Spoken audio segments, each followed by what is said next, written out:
Então hoje vamos dar continuidade ao estudo do livro de Apocalipse e hoje estudaremos os dois capítulos finais, capítulo 21 e 22 de Apocalipse.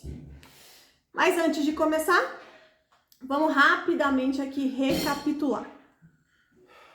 Então, na semana passada, nós estudamos que durante o milênio, Jesus ele reinará sobre a terra. Satanás ele estará preso no abismo, mas no final deste período, no final do período de 1000 anos, ele será solto e novamente enganará muitos na terra. Estudamos também que vai acontecer a batalha de Gog e Magog, mas o próprio Deus vai destruí-los com fogo que vai cair do céu. Satanás será lançado no lago de fogo, onde já estava o anticristo e o falso profeta, e agora ele ficará lá para todo sempre. Vai acontecer o julgamento final, que é o trono branco, onde os mortos serão julgados de acordo com os seus atos, conforme o que estava registrado nos livros. Lembra que nós falamos dos livros? Tem o livro da vida e tem os outros livros que também serão consultados no dia do julgamento final. Quem não tiver o nome registrado no livro da vida vai ser lançado no lago de fogo. E esses mortos são os que morreram sem aceitar Jesus, onde eles estão temporariamente no inferno chamado Hades, que é o inferno temporário, e depois do julgamento eles serão lançados no lago de fogo, que é onde estará o anticristo, o falso profeta e também o Satanás. O Satanás ele sairá do abismo, será solto no final do milênio e depois ele será preso no lago de fogo eternamente.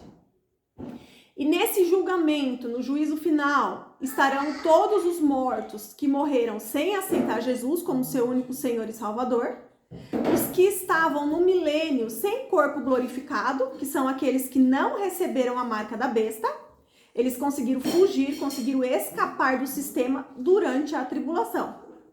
E aí eles saíram vivos da tribulação e entraram no milênio, mas sem corpo glorificado. E também estará nesse julgamento os que nasceram durante o milênio, que também não têm corpo glorificado. Os que estão no Hades irão para o julgamento para condenação. E os que passaram pelo milênio, os que não têm corpo glorificado, eles irão para julgamento com a possibilidade de salvação ou condenação. Aí, essa semana, eu postei nos reels do Instagram um corte, que falava justamente dessa parte, que Satanás ele será preso por 1000 anos e depois será solto. Aí eu li lá rapidamente uma pergunta que fizeram, porque colocaram assim, que Deus é esse, Quem é esse seu Deus que vai soltar Satanás? Por que vai soltar Satanás sendo que ele já estava preso? Para que vai soltar ele? E aí eu fiquei pensando lá na resposta, mas enfim, não deu tempo de responder, Porque daí eu tinha que parar um pouco para poder digitar, responder, e na correria eu não consegui fazer isso. Mas eu fiquei com isso na cabeça. E aí eu fiquei pensando nisso. Eu falei, olha que legal essas perguntas, porque daí faz a gente refletir um pouco mais, E aí, o que acontece? Eu creio, pensando nessa pergunta, por que Satanás ficará preso e só depois ele será solto? A resposta exata, só Deus vai poder dar, Mas eu creio que como Deus é um Deus de justiça, as pessoas que nascerão no milênio também terão que tomar a decisão escolhendo Jesus como seu único Senhor e Salvador. Porque enquanto Satanás estiver preso, a terra vai ser governada por Cristo. E essas pessoas que nasceram durante o milênio, eles irão desfrutar dos benefícios e bênçãos do reinado de Cristo sobre a terra. Coisas que nós não temos hoje. Então, nós podemos pensar assim que isso não seria justo.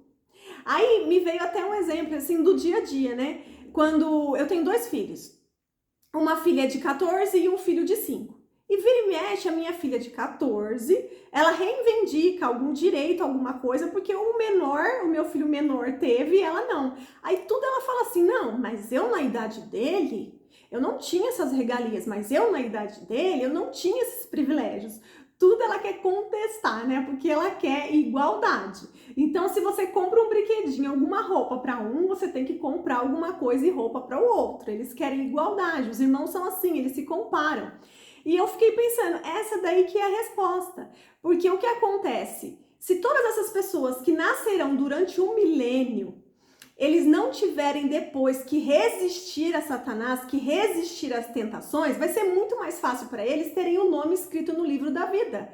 E nós, que já estaremos lá com o corpo glorificado, eu creio, porque nós seremos arrebatados, ou então já estaremos mortos. Mas antes de morrer, nós já aceitamos Cristo e participaremos da primeira ressurreição, que são os que acreditaram em Cristo, também terão um corpo glorificado. E aí eu penso que não vai ser justo, porque nós tivemos que passar por essa terra com Satanás solto.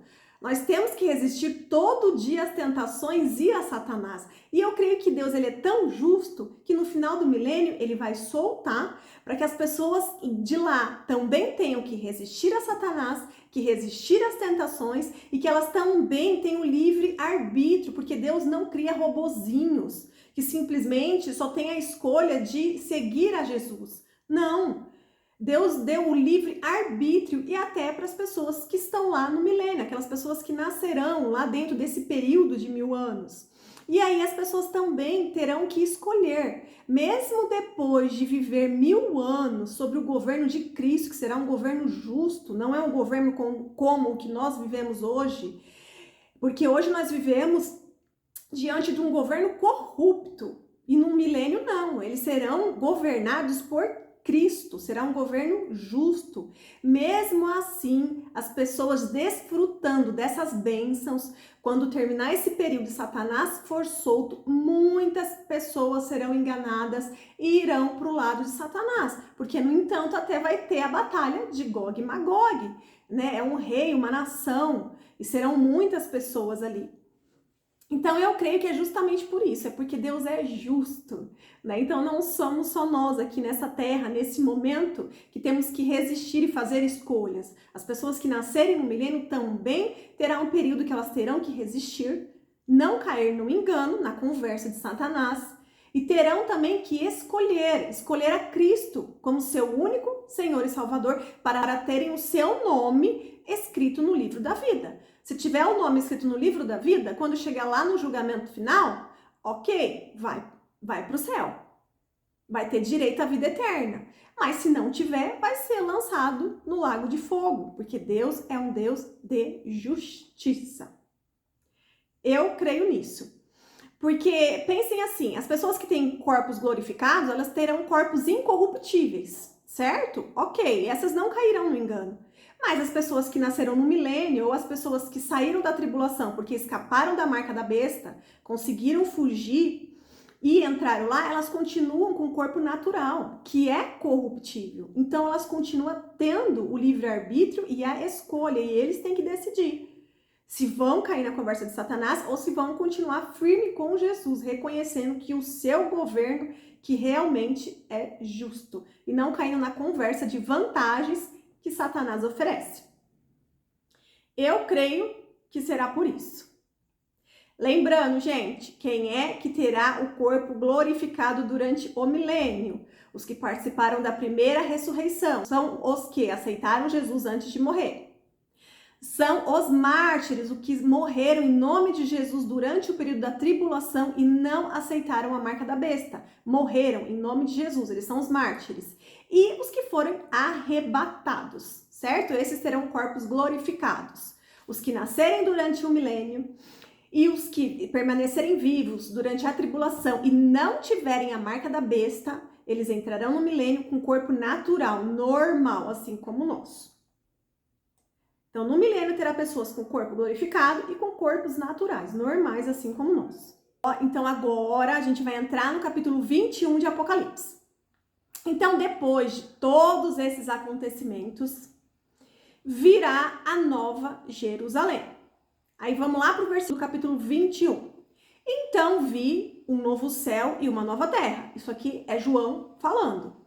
Pois o primeiro céu e a primeira terra já não existiam. E o mar também não existia mais. E como está lá no capítulo 20, que nós lemos na semana anterior, lá no versículo 9, está lá registrado a batalha de Gog e Magog. E está lá registrado que o fogo vai descer do céu e consumir, acabar com tudo. Então, eu creio que a terra que nós vivemos hoje, ela será completamente destruída. E que então virá um novo céu e uma nova terra. Em Apocalipse não está especificando isso. Mas temos isso lá em 2 Pedro, capítulo 3. Vamos ler lá porque isso daí é importante. 2 Pedro, capítulo 3. Saímos um pouco de Apocalipse. No versículo 3. Acima de tudo, quero alertá-los que nos últimos dias surgirão escarnecedores que zombarão da verdade e seguirão os próprios desejos, dizendo: o que houve com a promessa de que ele voltaria? Desde antes dos tempos dos nossos antepassados, tudo permanece igual como desde a criação do mundo. Gente, isso é o que eu mais ouço as pessoas falando. As pessoas falam assim, apocalipse, fim do mundo, isso é mentira. Isso é desde a época da minha tataravó. Minha tataravó falava, até agora não acabou nada. Isso é mentira. Isso é o que mais as pessoas falam, né? Aí, continuando aqui no versículo 5. Eles esquecem deliberadamente que Deus, por sua palavra, há muito tempo criou os céus e a terra seca, que fez surgir em meio às águas. Depois, com a água, destruiu todo o mundo antigo no dilúvio. Lembra? Isso aconteceu lá em Noé. Aí no versículo 6. Não, aí no versículo 7. Pela mesma palavra, os céus e a terra, que agora existem, foram reservados para o fogo e estão guardados para o dia do julgamento, quando todos os perversos serão destruídos. Logo, amados, não se esqueçam disto. Para o Senhor, um dia é como 1000 anos, e 1000 anos como um dia. Então, aqui no versículo 7, está reforçando que realmente será destruído e pelo fogo, como diz lá em Apocalipse, no capítulo 20, que nós já lemos semana passada. Depois da batalha de Gog e Magog, cairá fogo do céu e os consumirá. E aqui no versículo 8, deixando bem claro, para o Senhor, um dia é como 1000 anos, e 1000 anos é como um dia. Então, a gente passa anos e anos e anos aqui na Terra, achando que já passou muito tempo. Mas para Deus, um dia é como 1000 anos. E tudo vai acontecer conforme o que está escrito, conforme o que foi revelado, vai acontecer no tempo certo. Ainda em 2 Pedro, capítulo 3, versículo 9. Na verdade, o Senhor não demora em cumprir sua promessa, como pensam alguns. Pelo contrário, ele é paciente por causa de vocês. Não deseja que ninguém seja destruído, mas que todos se arrependam. E esse que é o desejo do coração de Deus, né? Por isso que eu sempre falo aqui, que todos nascemos predestinados a serem salvos, porque esse é o desejo do coração do nosso Abba Pai, é que todos se arrependam dos pecados, é que todos aceitem Jesus e sejam salvos. E é por isso que esse tempo está sendo prolongado, para que as pessoas se arrependam e sejam salvas, porque depois, quando chegar o julgamento, não tem mais jeito. Quem já foi condenado está lá no Hades, que é o inferno temporário, e vai sair de lá para ir para o lago de fogo. Então é por isso que Deus, ele dá esse período, porque o desejo do coração dele é que todos sejam adotados como filho, né? Mas as pessoas escolhem, é o livre-arbítrio. Aí no versículo 10, contudo, o dia do Senhor virá como um ladrão. Os céus desaparecerão com terrível estrondos, e até os elementos serão consumidos pelo fogo, e a terra e tudo que nela há serão expostos. Visto, portanto, que tudo ao redor será destruído, a vida de vocês deve ser caracterizada por santidade e devoção, esperando o dia de Deus e já antecipando sua vinda. Nesse dia, ele incendiará os céus e os elementos se derreterão nas chamas. Nós, porém, aguardamos com grande expectativa os novos céus e a nova terra, que ele prometeu, um mundo pleno de justiça. Portanto, amados, enquanto esperam que essas coisas aconteçam, esforcem-se para levar uma vida pacífica, pura e sem culpa aos olhos de Deus. Então, nesses versículos que eu acabei de ler, reforça que a terra será destruída, reforça que durante esse período que está sendo estendido, é justamente para que as pessoas se arrependam dos pecados, para que as pessoas permaneçam em santidade, busquem ao Senhor, busquem incansavelmente, busquem ao Senhor. e procurem levar uma vida de santidade, porque o desejo do coração de Deus é que todos sejam adotados como filho, é que todos tenham direito ao reino de Deus, é a herança, né? E esse é o desejo do coração do nosso Deus, do nosso Abba. E agora nós vamos voltar para Apocalipse capítulo 21. A gente vai agora para o segundo versículo. E vi a cidade santa, a nova Jerusalém, que descia do céu da parte de Deus, como uma noiva belamente vestida para seu marido. Então João, ele vê essa cidade tão linda que ele compara essa cidade com uma noiva belíssima que está descendo para encontrar o seu marido. Aí no versículo 3, ouvi uma forte voz que vinha do trono e dizia: vejam, o tabernáculo de Deus está no meio do seu povo. Deus habitará com eles e eles serão seu povo. O próprio Deus estará com eles. Ele lhes enxugará os olhos de toda lágrima e não haverá mais morte, nem tristeza, nem dor, nem choro. Todas essas coisas passaram para sempre. E aquele que estava sentado no trono disse: vejam, faço nova todas as coisas. Em seguida disse: escreva isto, pois o que eu lhe digo é digno de confiança e verdadeiro. E disse ainda: está terminado. Eu sou o alfa e o ômega, o princípio e o fim. A quem tiver sede, darei de beber gratuitamente das fontes da água da vida. O vitorioso herdará todas essas bênçãos, e eu serei seu Deus, e ele será meu filho. Aí no versículo 8 vem o mas. Mas os covardes, quem são os covardes, gente? São aqueles que têm medo de assumir a sua fé. São aqueles que têm medo de ter um posicionamento porque tem medo de ser excluído do mundo. Muita gente não tem posicionamento, prefere ficar em cima do muro porque tem medo de ser excluído dos grupos da sociedade. Esses são os covardes. Os incrédulos, não precisa explicar o que é incrédulos, né? Os corruptos, os assassinos. Assassinato, gente, inclui aborto. Os sexualmente impuros, os que praticam feitiçaria, os adoradores de ídolos e todos os mentirosos. Gente, não podemos esquecer que o pai da mentira é o diabo. Todos esses estão destinados ao lago de fogo que arde com enxofre. Essa é a segunda morte. Olha só, às vezes a gente conta uma mentirinha e acha que não tem problema. Ah, não tem problema, porque eu só contei uma mentirinha de leve. Mas aí que entra o Espírito Santo. É o Espírito Santo que nos convence do pecado. E eu vou contar aqui uma experiência pessoal. Eu, muitas das vezes, acabava mentindo por preguiça de ter que falar a verdade. Por exemplo, quando eu tinha que responder qualquer coisa, ou questionário, quando eu tava no médico, né, vira e mexe eu levo meu filho no médico, meus filhos no médico, e às vezes eles fazem muita análise por conta do meu filho ser autista, e eles fazem muita pergunta, e às vezes as consultas são muito demoradas, tem várias situações, e às vezes eu tô cansada e tô com pressa, né? Às vezes eu tô numa situação ali que eu tô com pressa e eles fazem muita pergunta, você tem que explicar muito. Então, às vezes, quando eles fazem alguma pergunta, em vez de eu falar sim e explicar, eu prefiro falar não. Porque se eu tiver que falar não, aí eu não preciso explicar. Então, eu minto, mas na verdade eu tô mentindo. E vira e mexe quando acontece isso nos períodos de correria, que eu fico pensando aqui na minha cabeça. Ai, já respondi muito, eu tô atrasada, eu tenho um monte de coisa pra fazer, não vai dar não. A próxima pergunta eu vou ter que escolher uma resposta curta.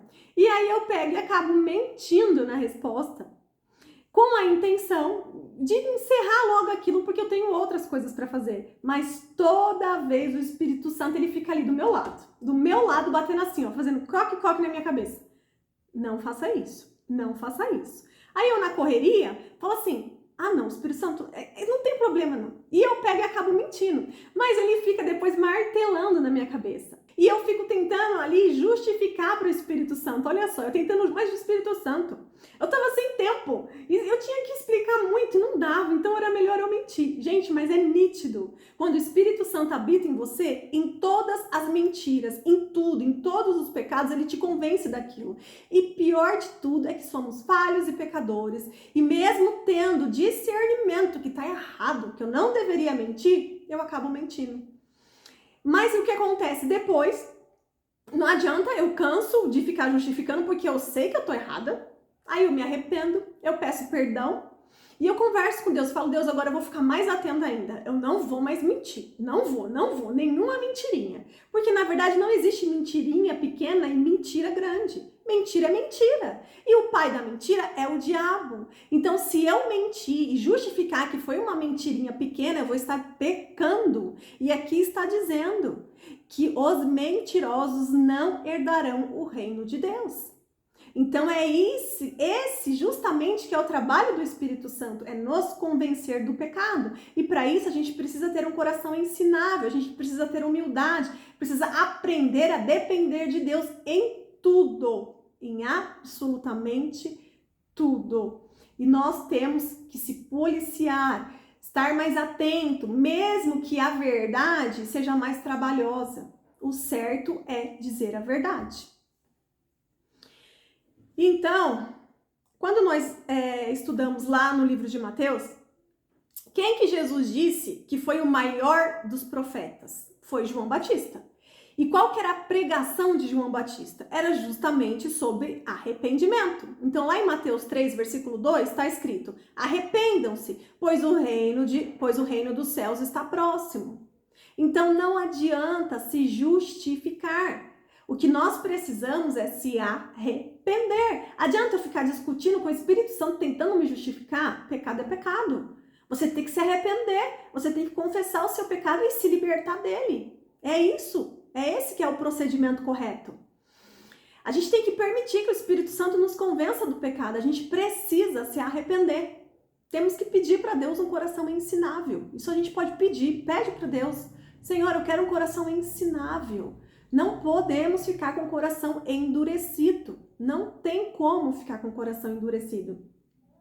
E precisamos, desejamos, declaramos que toda justiça própria caia por terra em nome de Jesus. Porque, gente, justiça própria, ela é amiga da justificação. E ela é inimiga do arrependimento. Quando justificamos, nós escondemos o pecado e fugimos da cura. Se eu ficar só justificando que a mentirinha que eu tô contando é porque eu não tenho tempo, o que acontece? Eu vou ficar escondendo esse pecado e eu vou fugir da cura, da libertação deste pecado. Então nós não podemos permitir que a justiça própria atrapalhe o nosso arrependimento. Então, que toda a justiça própria caia por terra em nome de Jesus. Um outro exemplo.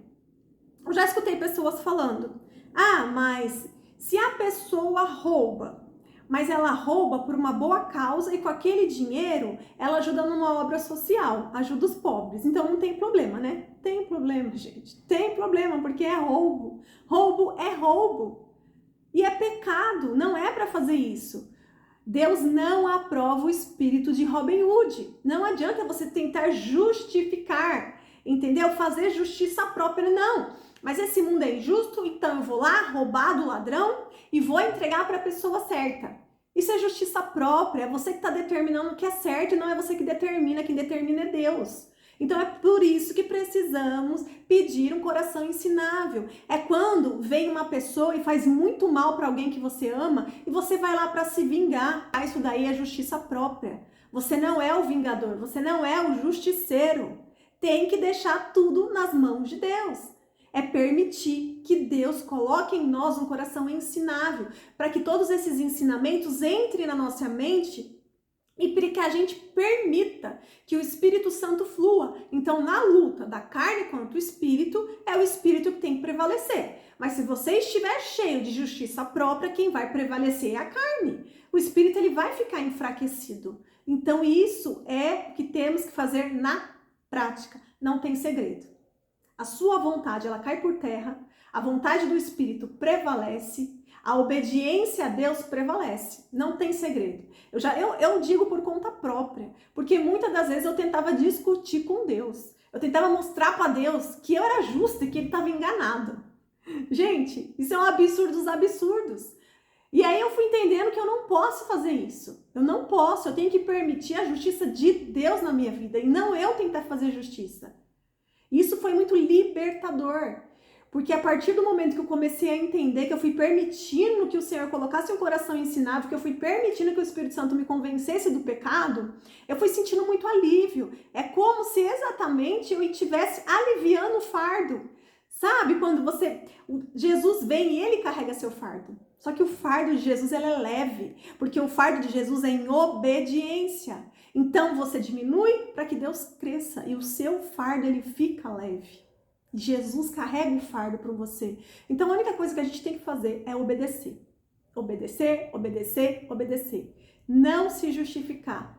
Não usar de justiça própria. É simplesmente obedecer a Deus. Esse é o segredo. É fácil? Não, não é fácil. Mas essa que é a luta da carne contra o espírito. E esse que é o caminho da santidade. Que a gente tem que buscar, buscar, buscar. É exatamente isso que é o caminho da santidade na prática. O importante, gente, é ressaltar que o que te leva à condenação não é o pecado, certo? Porque como eu falei aqui, eu já menti. Eu já cometi outros pecados. Então quer dizer então que eu não vou entrar no reino de Deus? Presta atenção. O que nos leva à condenação não é o pecado, porque Deus sabe que nós somos falhos e pecadores. Mas o que te leva à condenação é quando você se habitua ao pecado. É quando você cultiva o pecado, é quando você permanece em pecado. Isso sim leva à condenação. Então, quando Jesus interveio naquela situação da mulher adúltera, onde tinham várias pessoas ao redor dela querendo apedrejá-la, Jesus falou: aquele que nunca pecou, que atire a primeira pedra. Ninguém atirou, mas depois Jesus foi e falou para ela: vá e não peque mais. Por quê? Porque se ela continuar em pecado, ela seria condenada. Jesus disse: vá e não peque mais. Então você vai acabar pecando, porque o nosso corpo ele é corruptível, mas o importante é que você permita que o Espírito Santo te convença que aquilo é pecado. E você não pode se habituar àquele pecado. Você não pode cultivar aquilo no seu coração. Você não pode permanecer em pecado. Por exemplo, uma família onde é ensinado que quando um filho vai na casa de alguém e o filho pega lá um brinquedo e leva para casa, mas ele não pediu aquele brinquedo emprestado, mas ele levou para casa dele. Se aquela mãe fala para ele: ah, não tem problema, não tem problema. O fulano que você pegou tem um monte de brinquedo, ele nem vai sentir falta. Você está fazendo o quê? Você está ensinando o seu filho que não tem problema aquele pecado. Ele está sendo criado dentro dessa cultura, certo? Agora a mãe que vai e corrige e diz: não, o que você fez foi errado, certo? Nós iremos voltar lá, você vai pedir desculpa e vai devolver o brinquedo. Aí você está ensinando aquela criança que ela tem que obedecer a Deus. Então, por isso que nós pais também temos que ler o manual de instrução que é a Bíblia, para poder orientar os nossos filhos. E mesmo essa criança que nasce com essa cultura de pecado, porque isso foi inserido desde a infância na mente dela, quando ela cresce, quando ela tem acesso à palavra de Deus, ela tem que ser liberta. Ela não pode ficar tentando se justificar, não. Mas a minha mãe me ensinou que isso não é problema, Espírito Santo. Então isso você não precisa me convencer, porque a minha mãe disse que não tem problema pegar o brinquedo de fulano de ciclano, porque ele já tem muito, não vai fazer falta. Você entende? É você tentar justificar, porque a sociedade, a cultura, o seu pai, sua mãe inseriu algo na sua mente que você não quer se libertar daquilo, porque aquilo é cômodo para você. Porque se você se libertar daquilo, você vai sair da sua zona de conforto, você vai trazer conflito entre a carne e o espírito, e você não quer sair dessa zona de conforto. É exatamente isso que acontece na prática. Então a gente tem sempre que evitar o pecado e buscar a santidade. Por isso que é importante ler a Bíblia diariamente. É importante receber as instruções de Deus para que a gente não caia no engano. Tem que ler para a gente ter discernimento do que é certo e errado. Não são as pessoas que precisam dizer para a gente. A gente tem que ter esse discernimento. E onde que a gente encontra isso? É na Bíblia. E a gente precisa entender que é importante ter temor a Deus. Mas também precisamos entender que temor não é medo. Temor é quando você reconhece que Deus é soberano, que é importante obedecê-lo. Isso é temor. Porque a vontade dele, que é boa, perfeita e agradável, e não a nossa. Então, quando você reconhece isso, é porque você teme a Deus. Então, não é ter medo, é ter obediência, é reconhecer que a vontade dele, que é boa, perfeita e agradável. E isso te torna uma pessoa dependente de Deus. E temos sempre que depender de Deus. Isso faz com que você queira buscar o Senhor sempre e mais e mais. E isso vai te levando à santidade, ao caminho da santificação. Bom, agora, nos próximos capítulos, vai ter toda a descrição da Nova Jerusalém. E eu vou colocar um vídeo para a gente ouvir os versículos que serão narrados nesse vídeo. E junto com a narração dos versículos, vai ter toda a imagem, né? Porque tem todas as características físicas dessa Nova Jerusalém. Então, eu vou colocar esse vídeo que vai ficar mais fácil da gente entender. Tá bom? Aí vai falar esses restantes dos versículos do 21 e o 22 também, porque também são as características da Nova Jerusalém. Aí depois eu volto pra gente finalizar. Vocês viram que mostrou bem, né? Toda a descrição que tá. É lindo, né? Pensou? Não vejo a hora da gente poder morar na Nova Jerusalém, novos céus e nova terra. Então, depois do milênio, a terra será destruída. E então iniciará o novo tempo da Nova Jerusalém, novo céu e nova terra. E é isso. Aí a gente encerra o livro de Apocalipse. O nosso próximo livro, o nosso próximo estudo vai ser sobre Atos. Então a gente já estudou Mateus e agora a gente vai para Atos, que seria a continuação do livro de Mateus. E aí nós iremos estudar. Só que nós não vamos começar na próxima semana, tá? É que eu tô fazendo uns cursos sobre autismo e aí eu vou pegar um período para me dedicar mais a isso, para conseguir colocar algumas coisas em prática aqui em casa, então eu vou pegar esse período para poder me dedicar a isso. Mas logo em breve a gente já vai começar a estudar Atos, aí eu vou avisando vocês pelo grupo, tá bom? Então, eu peço que vocês não deixem de ler a Bíblia, continue lendo, podem ler Atos, porque às vezes se tiver alguma dúvida, vocês já anotem aí para quando a gente começar a se aprofundar, vocês trazerem essas dúvidas, ou então leiam os livros que nós já estudamos, porque vocês vão perceber como que agora fica mais fácil de entender. Como nós já estudamos, quando você lê de novo, é quando o Espírito Santo salta alguns versículos para você usar no seu dia a dia. É quando ele te traz respostas através da palavra de Deus. Então é muito bom ler, ler, ler e reler. É infinitamente, gente. Enquanto estivermos aqui vivos, temos que ler, ler, ler e reler, porque sempre Deus vai trazer novas revelações. Tá bom? Então, eu vou orar para finalizar, tá bom? Vamos lá, fechando os olhos e se concentrando. Obrigada, Senhor, obrigada por este momento, Senhor, obrigada pela sua palavra. Muito obrigada, Jesus. Obrigada, Jesus, pelo seu sacrifício naquela cruz, Senhor. Obrigado por todas as suas promessas, Senhor. Obrigado porque o Senhor é fiel para cumprir, papai. Declaramos, Senhor, eu e minha família serviremos ao Senhor. Se tu creres, tu e tua família será salvo. Nós profetizamos isso sobre nós e nossas famílias, Senhor.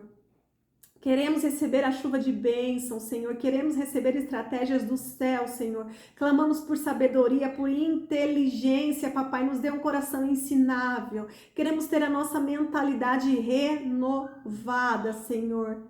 Queremos se encher da sua palavra, Senhor. Buscamos a ti incansavelmente, Senhor, porque nada mais nos satisfaz, somente a sua presença, papai.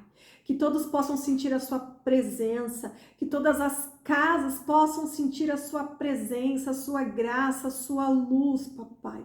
Que todos aqui tenham muita saúde, que todos tenham vida em abundância, que todos recebam prosperidade em todas as áreas de sua vida, papai. Que o nosso entendimento seja iluminado, que a sua palavra seja saltada aos nossos olhos, na individualidade, Senhor, para que a gente possa praticá-la no dia a dia. Que o seu Espírito Santo continue nos convencendo do pecado, Senhor. Que a gente aprenda a depender de Ti e a Te obedecer, papai. Guarda, Senhor, guarda a nossa entrada, a nossa saída, nos livra do todo mal, papai. No umbrais das portas, papai, de todos que estão aqui, papai, nas janelas, tem o sangue de Jesus, papai. Que o inimigo não entra, Senhor, ele não nos toca, papai. Resistimos ao diabo, Senhor, resistimos às tentações, papai. Somos fortalecidos em Ti, Senhor. Que haja saúde, que haja cura, que haja restituição, Senhor. Que haja restauração em todos os lares e que todos os planos do inimigo caiam por terra em nome de Jesus. Que correntes sejam quebradas, Senhor. Abre portas, abre janelas, Senhor, de acordo com a Tua vontade, papai. Que haja provisão em todos os lares, papai. Muito obrigada, Senhor. Muito obrigada por tudo que o Senhor fez, pelo que o Senhor faz e pelo que o Senhor fará. Obrigada, Senhor. Nos fortaleça, papai, para que na luta da carne contra o Espírito, que o Espírito prevaleça, papai. Queremos que frutos, Senhor, os frutos do Espírito sejam produzidos em nós, Senhor. Queremos, papai. Muito obrigada, Senhor. Em nome de Jesus, amém. Amém, gente. Um beijo, que Deus abençoe. E eu vou avisando vocês no grupo quando que a gente vai começar com Atos, tá bom? Eu tô muito feliz. Começamos a ler um livro, mais um livro e encerramos. Isso é muito bom quando a gente inicia um projeto e termina, né? Não fica aquela sensação de algo que não foi conseguido concluir. É muito importante começar e finalizar algo. E nós já começamos e finalizamos vários livros. Isso é muito bom. Glória a Deus. E que a gente continue assim, firme, tá bom? Um beijo, fiquem com Deus e bom descanso. Tchau, gente!